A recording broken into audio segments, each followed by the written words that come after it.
বিসমুল্লাহির রহমানির রহিম। সুপ্রিয় শিক্ষার্থীবৃন্দ, আজ আমি আলোচনা করব তোমাদের আইসিটি তৃতীয় অধ্যায়ের বাইনারি সংখ্যা পদ্ধতি নিয়ে। আজকে আমরা দেখাবো যে কিভাবে যে কোনো সংখ্যা থেকে ডেসিমাল সংখ্যা অর্থাৎ দশমিক সংখ্যায় রূপান্তর করা যায়, সেটা নিয়ে আমরা আজকে আলোচনা করব। যে কোনো সংখ্যাকে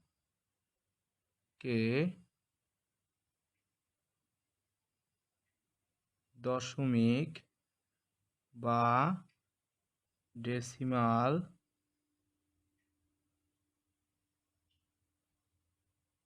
সংখ্যায় রূপান্তর।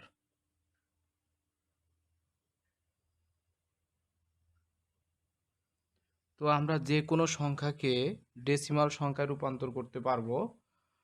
তো যে কোনো সংখ্যাকে ডেসিমাল সংখ্যায় রূপান্তর করার জন্য আমাদের যে পদ্ধতিটা অবলম্বন করতে হবে সেটা আমরা এখন দেখানোর চেষ্টা করব। প্রথমে আমরা বাইনারি সংখ্যাকে ডেসিমাল সংখ্যায় রূপান্তর করব।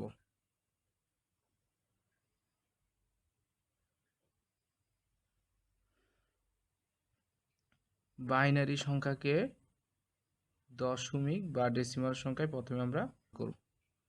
আমরা এক্সাম্পল হিসাবে ধরে নেই যে 101101 এটা হচ্ছে আমার একটা বাইনারি সংখ্যা। এখন আমরা এটাকে ডেসিমাল সংখ্যায় রূপান্তর করব। তো এই বাইনারি সংখ্যাটাকে ডেসিমাল সংখ্যা অথবা দশমিক সংখ্যা রূপান্তর করতে হলে আমাদেরকে যে নিয়মটা ফলো করতে হবে সেটা দেখো তোমরা। এই একটা নিয়মের সাহায্যে তুমি বাইনারি থেকে দশমিক এবং অক্টাল থেকে দশমিক এবং হেক্সাডেসিমাল থেকে দশমিক একটা নিয়মের সাহায্যে তোমরা বের করতে পারবে। দেখো নিয়মটা একটু ফলো করো। নিয়মটা হচ্ছে, দেখো এখানে বাইনারি সংখ্যার ভিত্তি হচ্ছে আমার 2। আমরা কি করব, প্রথমে এখানে যে সংখ্যাগুলো আছে তার সাথে 2 গুণ দিয়ে লিখব। যেমন 1 গুণ 2, 1 গুণ 2 প্লাস, এরপর আছে 0, 0 গুণ 2 প্লাস, এরপর আছে 1, তারপর 1 গুণ 2 প্লাস, এরপর আছে 1, 1 গুণ 2 প্লাস, এর 0 গুণ, এরপর আছে তোমার 1, তাহলে 1 গুণ 2। দেখো আমাদের কাজ হচ্ছে যে এখানে যে ভিত্তিটা থাকবে সেটা বাইনারি হোক আর অক্টাল হোক, এখানে যে ভিত্তিটা থাকবে সেটা সাথে গুণ দিতে হবে, এর ভিতরে যে সংখ্যাগুলো থাকবে সেই সংখ্যাগুলো গুণ দিতে হবে।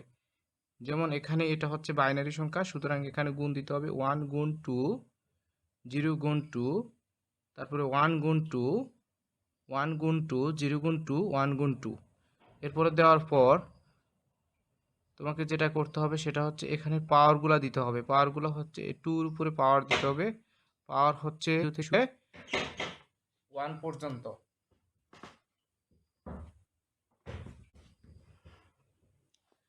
তো 0 থেকে শুরু করে আমরা পাওয়ারগুলো দিব। তারপর 1, এরপর হচ্ছে 2, তারপর হচ্ছে 3, তারপরে 4, তারপরে 5।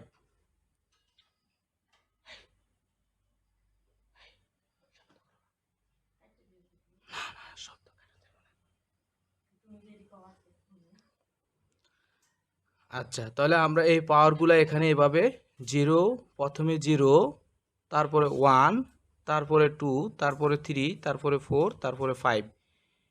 এখানে যেটাই থাকুক না কেন, এখানে যদি অক্টালের 8 থাকে ভিত্তি, তাও আমরা কি করব, 8 এর উপরে 0, 1, 2, 3, 4, 5 এই সংখ্যাগুলো দেওয়ার চেষ্টা করব। এরপরে দেখো আমরা এই মানটুকু বের করব। 2 টু দি পাওয়ার 5 মানে 1 গুণ 2 টু দি পাওয়ার 5 মানে হচ্ছে 32 প্লাস 0-র সাথে যে কোনো সংখ্যা যদি আমরা গুণ করি তাহলে সেটা হবে 0 প্লাস 1 গুণ 2 টু দি পাওয়ার 3 মানে হচ্ছে 8 প্লাস 1 গুণ 2 টু দি পাওয়ার 2 মানে হচ্ছে 4 প্লাস এখানে হচ্ছে 0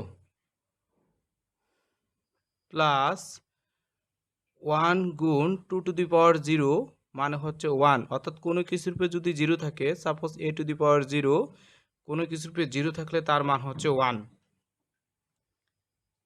তাহলে 32 কে 32 প্লাস 0 প্লাস 8 প্লাস হচ্ছে 4 প্লাস 0 প্লাস হচ্ছে 1।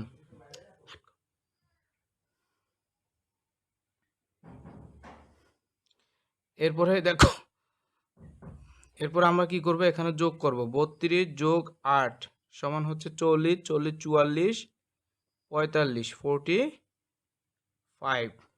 অর্থাৎ এই বাইনারি সংখ্যাটাকে আমরা যদি ডেসিমাল সংখ্যায় রূপান্তর করি তাহলে আমরা পাবো 45। এভাবে আমরা যে কোনো সংখ্যাকে আমরা দশমিক সংখ্যায় রূপান্তর করতে পারবো। এরপর আমরা দেখাবো যে বাইনারি সংখ্যাটা যদি দশমিক আকারে থাকে তাহলে সেটা আমরা কিভাবে ডেসিমাল সংখ্যাতে রূপান্তর করতে পারি। সাপোজ দেখো এখানে 1, তো লক্ষ্য করো, দেখো এখন আমরা যে বাইনারি দশমিক একটা বাইনারি সংখ্যা, অর্থাৎ যে বাইনারি সংখ্যাটার মধ্যে একটা দশমিক থাকবে সেই বাইনারি সংখ্যাটাকে কিভাবে আমরা ডেসিমাল সংখ্যায় রূপান্তর করব সেটা নিয়ে আলোচনা করব। সাপোজ আমরা ধরে নিলাম এটা হচ্ছে একটা বাইনারি সংখ্যা, এখন আমরা এটাকে ডেসিমাল সংখ্যায় রূপান্তর করব। তো আমার কাজ হচ্ছে কি, যে প্রত্যেকটা সংখ্যাকে তার ভিত্তি দিয়ে গুণ করা। দেখো 1 গুণ 2, 0 গুণ 2, তারপরে হচ্ছে 1 গুণ 2, 1 গুণ 2, 0 গুণ 2, 1 গুণ 2।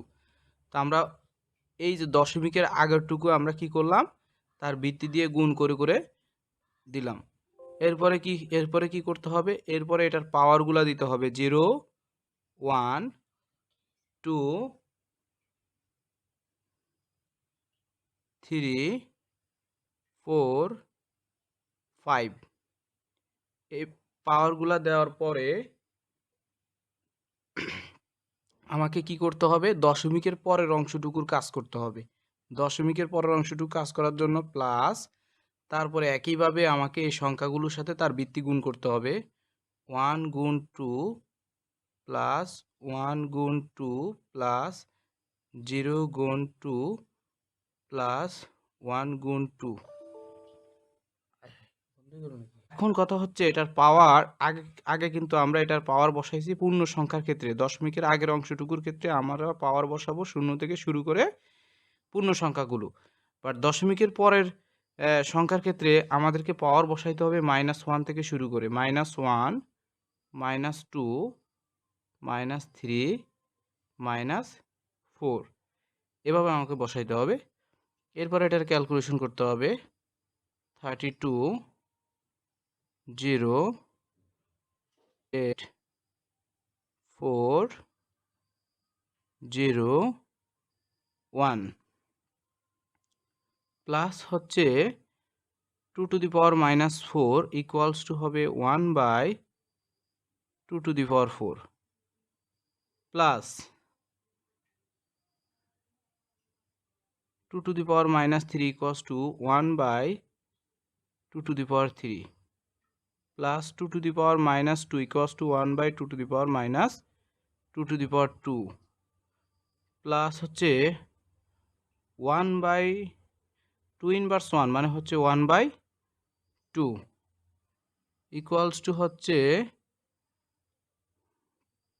45। এই 45 আসবে। 45 প্লাস 1/2 টু দি পাওয়ার 4 মানে হচ্ছে 16 প্লাস 1/2 টু দি পাওয়ার 3 মানে হচ্ছে 8 প্লাস 2 টু দি পাওয়ার 2 মানে হচ্ছে 4 প্লাস 1/2। এখন আমরা যদি এটা ক্যালকুলেশন করি, করলে আমাদের যে রেজাল্টটা আসবে সেটা হচ্ছে 45.94। তো এভাবে আমরা যে কোনো দশমিকের বাইনারি সংখ্যাকে আমরা ডেসিমাল সংখ্যায় রূপান্তর করতে পারবো।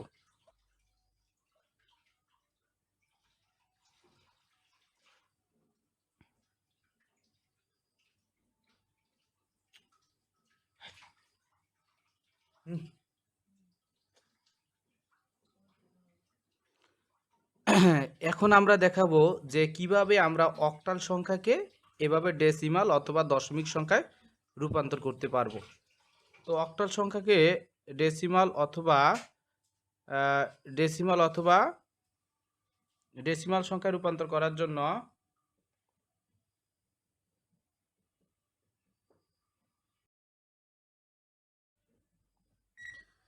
তো আমরা এভাবে যে কোনো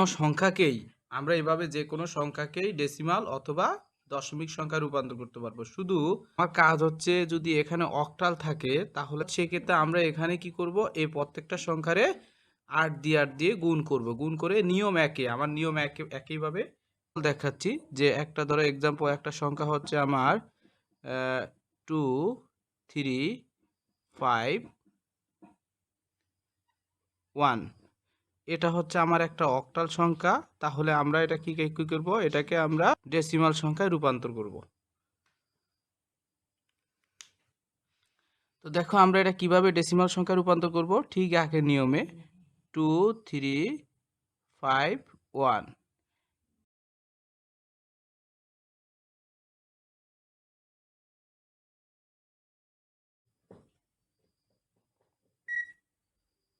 পাঁচটা 40 প্লাস 1। এখন এই সব কয়টা আমার যোগ করলে যেটা আসে সেটা হবে আমার রেজাল্ট।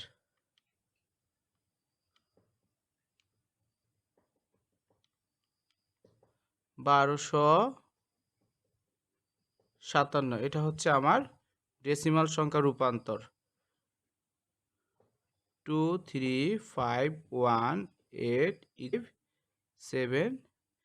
তো এভাবে আমরা খুব সহজে অক্টাল সংখ্যাকে ডেসিমাল সংখ্যায় রূপান্তর করতে পারবো।